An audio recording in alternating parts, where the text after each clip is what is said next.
Good morning, ladies and gentlemen. Welcome to a very early start on Supercars of London. Today, I'm aiming to do 24 hours with the AMG GT-S and document what it is like to live with such a car. So first things first, I need to jump in, hit some traffic and talk about the early morning commute. Good morning, ladies and gentlemen. Welcome to 8:30. On a day that I don't actually have to be up for anything important until about 11 o'clock, I wanted to come out, take the AMG GT-S on its morning commute.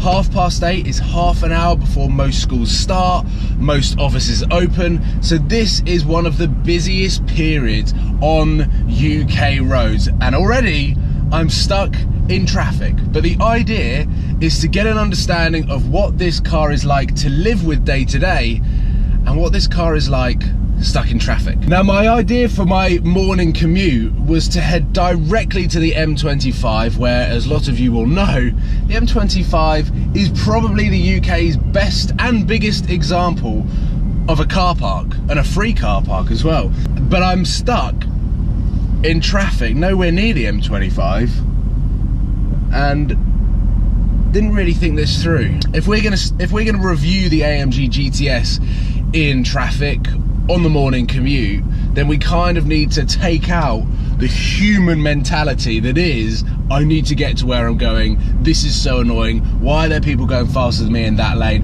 why are there people going faster than me in that lane, why is my lane always the slowest? That is exactly what I think every single time I'm on the M25, and then you see people zipping up the hard shoulder or zipping up the slip lane and then cutting in and slowing everyone else down because it backs it up. But the AMG is known and famous for having one of the most beautifully designed interiors ever to exist in a sports car, GT car or supercar. And why I'm saying all three of those is because today we're going to find out how each of those specific departments within the car world this car fits into, not only perfectly, but is one of the best cars within those separate categories. So to begin with, let's talk about what it's like as a city car, as a car in traffic. And I have to say, the only negative that I can find is the seats are so comfortable that you may fall asleep at the wheel. Just leaning back into this headrest, don't know whether you can see just how soft and spongy that is. Leaning back, oh, it is like lying on the pillow that I was just on 15 minutes ago. It's so well designed. The seats, these are the standard AMG comfort seats with the red and the black twist. But they're the best seats I've ever sat in.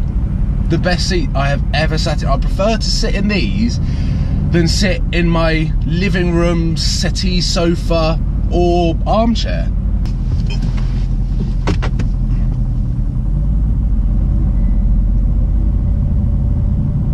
Now, the next installment of the day usually involves some sort of photo shoot for SOL Clothing, featuring this man. The GoPro's running, they can't see you. I forgot how good this thing looks.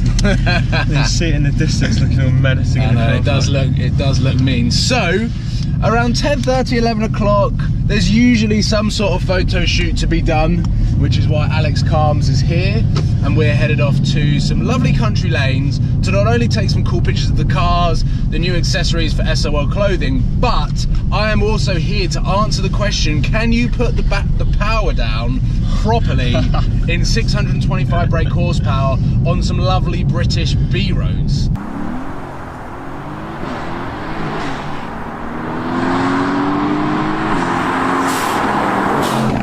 Individual mode engaged, meaning that traction is in sport mode, everything else is in race mode.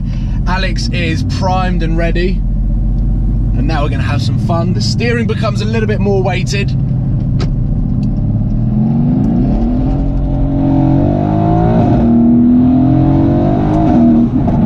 But we do break traction.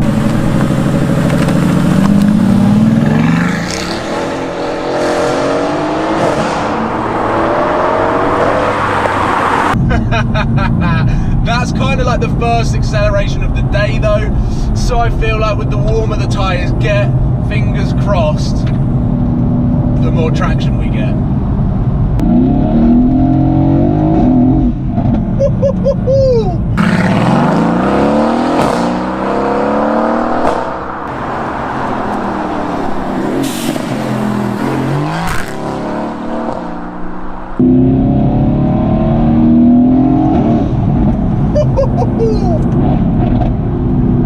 And when you put your foot down in this, you know about it. That was a brake attraction at a speed of around 45-50 miles an hour in second gear.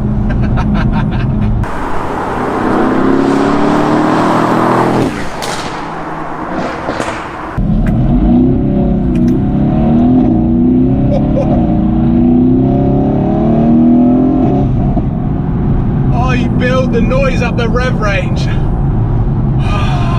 This is the modern day muscle car, but it's from Germany. This is the European muscle car.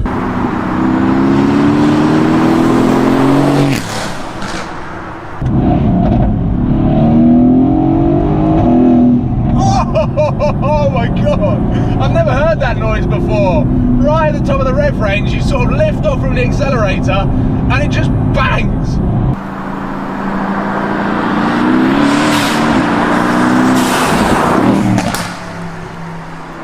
The next step in the majority of my days, if I'm driving, will involve in grabbing some food. And as you might be familiar with Supercars of London, I'm quite partial to a McDonald's drive-thru for two reasons. One, the convenience, and two, I try and go as healthy as possible. Shut up.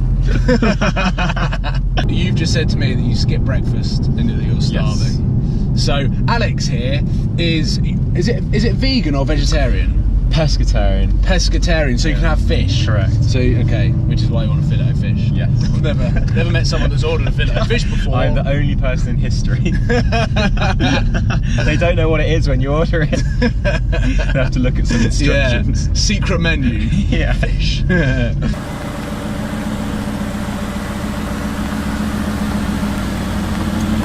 Little does Alex know,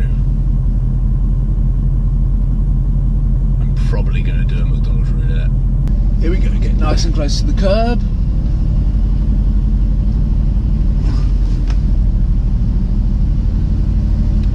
Hiya, could I order exactly what the car in front has ordered, please? A duplicate order. I totally forgot. Can you order me two meals of anything? Anything? Anything, yeah. One Big Mac meal Okay. with band Yeah. and then a £4 a meal with a Coke. Brilliant. That sounds nice. And it's £9.18 a thing. Thank you. She just made that order up. Well, I haven't ordered Alex's fillet of fish.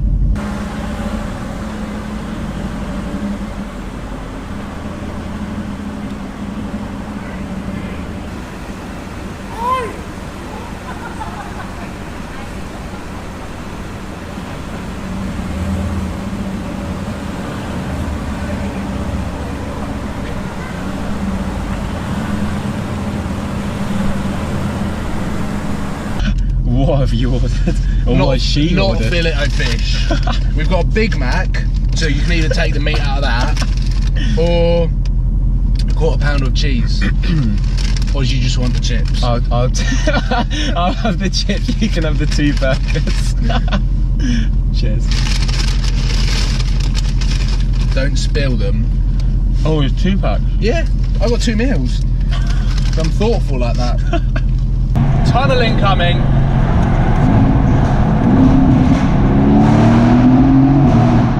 Woohoo!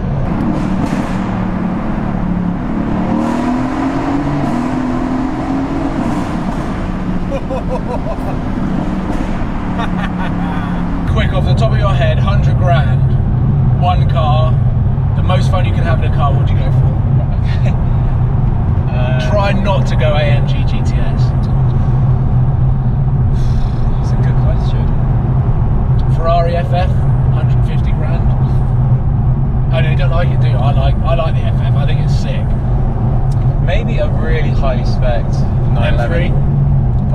really high spec type 3.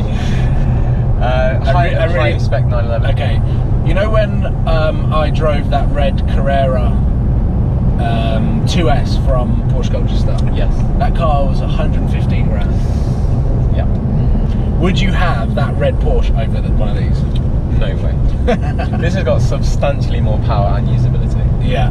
And you don't see them on the road hardly as much as you do all of the Porsches. And do you know what I think is great about this car? It looks like a full-on supercar with a really long bonnet, Yeah. like the UFO cabin, like the rear lights look incredible. Yeah. Whereas the Porsche looks like a Porsche and everyone knows that. Yeah. You look at this and like, someone who has no clue about cars looks at this like, What is that? That's something. Yeah.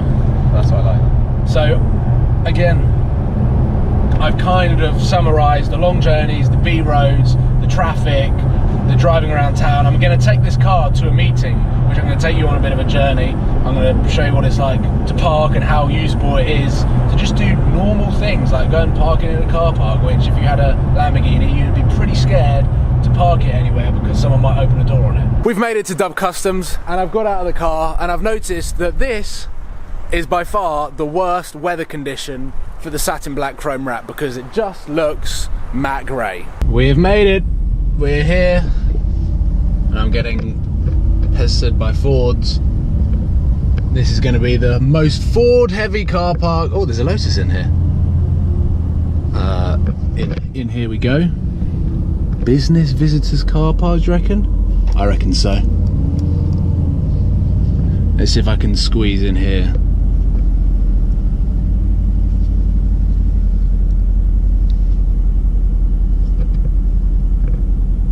Oh. I'm going to go and park next to this lovely red Mustang.